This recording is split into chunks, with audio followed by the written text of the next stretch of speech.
Welcome back to Sunday Nation. The need to open the U.S. Senate primary race here in Michigan. Debbie Stabenow, incumbent senator, has indicated that she's going to step down. She's not running for another office. So in 2024, there'll be a Senate race here in Michigan, which will be watched around the country. Mike McCurdy is the head of the Progressive Caucus for Mid-Michigan and has been making the case for the need to open the primary up for Democrats.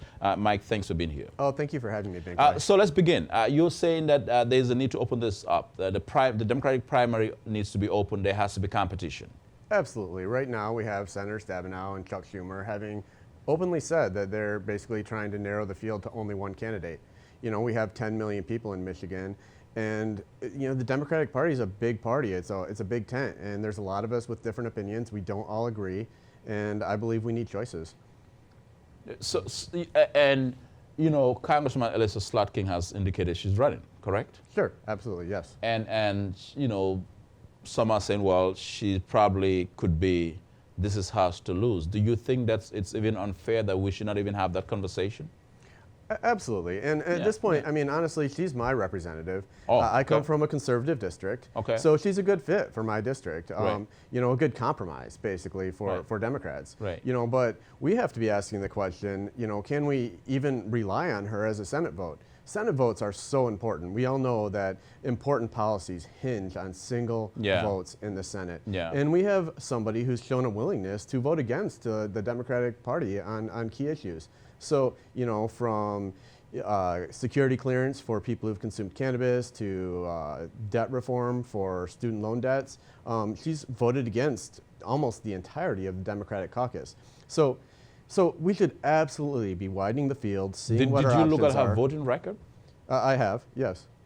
Yes, and I mean, she votes with Democrats most of the time, don't get me wrong, and I have nothing against her. Like I said, I think she's a great fit for my district.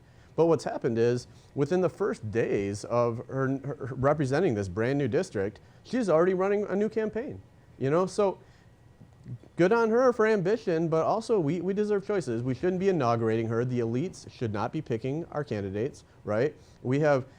I think Detroit wants a voice in this. I think Flint wants a voice. I think the UP wants a voice. I think farmers want a voice. You know, like I said, we're a big party. I think we deserve a voice in who our candidate is. Well, and then let's talk about that, because you know, I think that the other argument that, you know, some within the party would say, well, you know, if we try to open this primary up too much, you know, then we're giving in to Republicans. You think that doesn't make sense? Well, what they're saying is basically we need to save, you know, we got to let Slotkin save all our money to fight the Republicans, which, you know, that's an argument to be made. But is it a logical argument in the interest of democracy? If you believe in elitism, right? If you believe that these people, these higher ups in the Democratic Party, you know better than the rest of us and should be able to tell us who our candidates are going to be.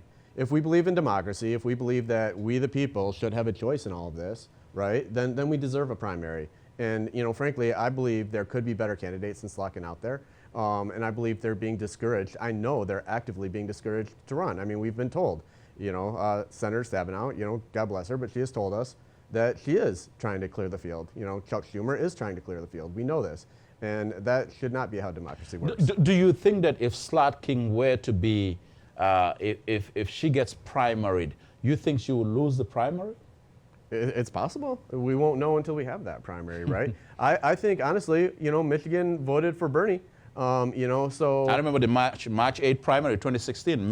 Bernie Sanders defeated Hillary Clinton. Yeah, we are a progressive state. Like I said, my district is quite conservative, so I think Alyssa's a good fit for it. But, you know, the broader state is more progressive, you know, and I think a more progressive candidate would have a really good chance, you know, especially if Detroit got behind him, if Flint got behind him. Well, I mean, one of the issues that I've been talking about is, and I wrote this in my column, and of course I quoted in the column as well, but and I've said this on my radio program too, and that is, you know, Black Michigan should have a voice in the coming Senate race. You know, it should not be a situation where, you know, we get told that, you know, there have been high-profile meetings and this is who we're going with. Well, that's right. I mean, you know, I don't think we look at everything through a racial lens all the time, but if we do look at this through a racial lens, right, it does matter. I agree. You know, what happened in Benton Harbor, in Flint, what I saw with Grand Rapids, I mean, race matters, Detroit. Yeah, sure. If we look at it through a racial lens, we see that white leaders have chosen a white candidate, and we're being told that's the candidate. And, you know, we're being told that's it. That's what we get. And that's, how do we accept that? How is, you know, Black Michigan, how are any of us really, how are any of us supposed to accept that? Yeah, yeah.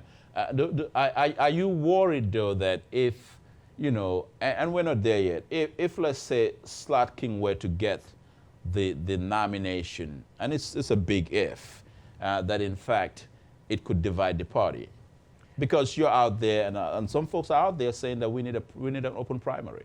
You know, I think what you lose with a Slot King candidacy is you lose the enthusiasm of the progressive left. You lose the activist left. They're not going to be excited about a Slot King campaign. They're not going to be out knocking doors for her. You know, where if you had a more progressive candidate, a candidate who, you know, people thought was going to fight for prison reform, people thought was going to fight for, you know, Medicare for all, for the issues that matter to them, then, you know, there might be reform. Yeah, there might be more excitement out there, and you get that progressive base, you get them knocking doors, and maybe it helps, you know, win the state. Yeah. But what will it take, though? Because the other issue is that the Senate race is up for grabs. That Republicans could win this. Do you think that's a far-fetched theory? I mean, we know the Republican Party in Michigan here is basically on life support. Yeah, I mean, I never want to count them down and out. I mean, yeah. Trump shocked us all, right? Yes, he did. Right? So I think when it comes to the general election, you know, whoever our candidate is, we need to unite, because the Republican Party at this point is dangerous. You know, they've shown fascist tendencies. They've shown a willingness to cross lines, to throw democracy under the bus. So I think absolutely, but that's not what the primary is for. You know, the primary is for us Democrats to choose our leaders. Right. And then, you know, and for us to have a battle of ideas. But you can win the primary and lose the general. It's possible, yes, absolutely. And you can lose the primary and then be the candidate who could have won the general.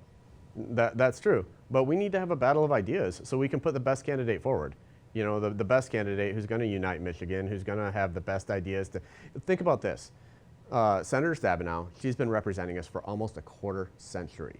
It is quite likely that that next candidate that gets in is going to represent us for another quarter century. Yeah. You know, and we're not even going to have a battle of ideas about how we're going to be represented in the Senate for the next quarter century. That's not acceptable, in my opinion. Yeah.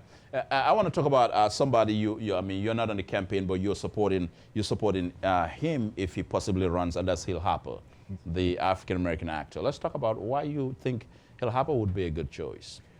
I think that Hill Harper right now, as things stand, is the only candidate who's been willing to put his name out there and challenge Slot King. A candidate to be. He's not candidate yet. Yeah, right. That's right. I'm sorry. Candidate to be. But he's got an exploratory committee, right? He's out there. He's talking to people. He's seriously considering putting his hat in the ring. And we know people are calling him. We know the establishment's trying to convince him not to, because they don't want a primary. You know, Slot King's got the chops. He's got the academic background. He went to Harvard Law School with President Obama. You know, he's got the national connections. He's got the state connections, and he's got a history of service to the community. You know, he's been his spokesman for the committee on civil rights, the national. Yeah, that's right. He's fought the Lawyers Committee on Civil Rights, One Fair Wage, the Innocence Project. He's you know, was heavily involved, you know, helping people in Flint in the streets during the Flint water crisis. So you think that if Hill Harper, African American male actor, if he were to get in the race in this primary, you think he can snatch this from Alyssa Slot King, Congressman Slot King? I think he can, but I'll put a caveat on that. I think he can only if Detroit gets behind him. I think that it is up to Detroit. If Detroit sees Hill Harper, embraces Hill Harper as a warrior who's going to fight for them, then I think Hill Harper can take it. He's got the progressive chops. I think progressives will unite behind him. He can raise the money. He's got the political connections. He's got the connections to the national scene. He's got everything it takes to win a race. And the man is just real. His stage presence, when you talk to him, when you meet him, he is just a legitimate, kind human being. And I think people are going to see that. And he's got the academic chops, like I said. He's got the resume. He can do it. And but again, I think it's up to Detroit. You don't You think know? Slot King and others who may be jumping in this race don't have the kind of background that Hill Harper has, or cannot match up to it? They don't have to have It's simply a different background, Really? right? Yeah, like, yeah, you know, yeah. Slotkin came to politics from a background in the CIA, you know. National security. National security. And some people think that's great. For me, it scares me a little because I know during the time she was high up in the CIA, it was during the Black Ops operations, people were being disappeared, right? You know, we had But secret torture that's unfair, though. That's unfair, though. She was not the director of the CIA. It's I mean, true. she was a It's CIA true. officer. Let's That's be fair true. to her. It's fair, but Yeah. Again, but I think on the progressive left, that's, you know, people. I mean, I see your my point is, trepidation. my point Right, is that right, it has right. very little to do with representing the 7th CD, and yet she is, right? It's like, so it's a different background. It's absolutely a different background that Hill comes from, but I think it's a background of activism, a background of community service, a background of effective, not just community service, but effective community service. So what are you hearing though on the ground in terms of, because you're plugged in, you're talking to people on the ground, you know, about the Senate race. I mean, how are they feeling about this? People are eager for Hill Harper to announce, honestly. They're not resigned to fate that this is Slotkin's to lose, or any other candidate who may be running? No, I think it's a fear. I think it's a fear that if nobody's willing to take on Slotkin, if nobody's willing to basically go up against the establishment, that it will be a fait accompli for her, and we won't have a real primary. And that is a fear. And it's a legitimate fear because that is basically what's being sold to us by the people who have the power to do it, really. You know, and there's very, you know, honestly, right now, Hill Harper's the only candidate I know who has a chance to give us a primary. You know, because, you know, basically, like, for example, you know, Jocelyn Benson, there's been talk of her getting in the race. I think she would be a great candidate. But she's being told, no, stay back. Maybe you'd be a better fit for governor, right? That basically people are trying to arrange all the different seats, where everybody's going. And this is being openly and publicly talked about, you know. You supported her, you're among those who push her unlikely nomination for Attorney General, Dana Nessel. Oh, Dana Nessel, absolutely. You know. Is she going to run for governor? I don't know. I can't tell you that. Will you support her for governor if she runs? Would I support? I mean, I know you're a big supporter of her. I love Dana. You know, we just have to see. You know, I'm not going to speculate on that. But let's come back to the Senate race here, because I'm thinking this is going to require a lot of money. It's going to be millions of dollars. The nation will be watching.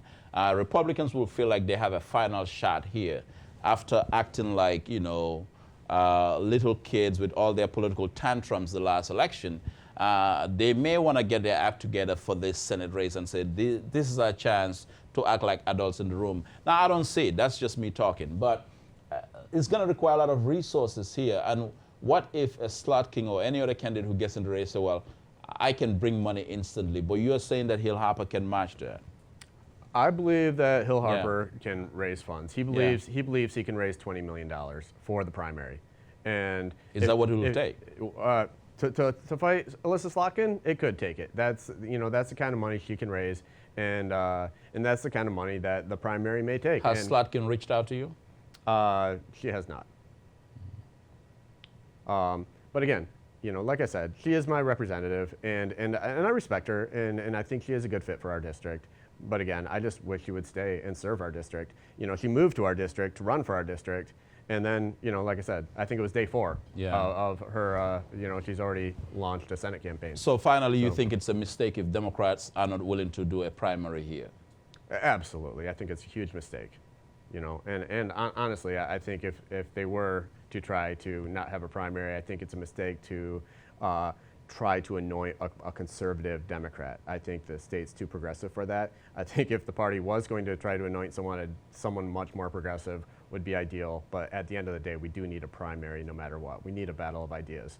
Okay, thanks for being here. Oh, thank you for having me. All right, Mike McCurdy is the chair of the Progressive Caucus for Mid-Michigan, making the case here, saying a battle of ideas for the U.S. Senate primary race. We'll be right back. When we come back, of course, Chris Collins, the president and artistic director of the Detroit International Jazz Festival, is here to give us some updates.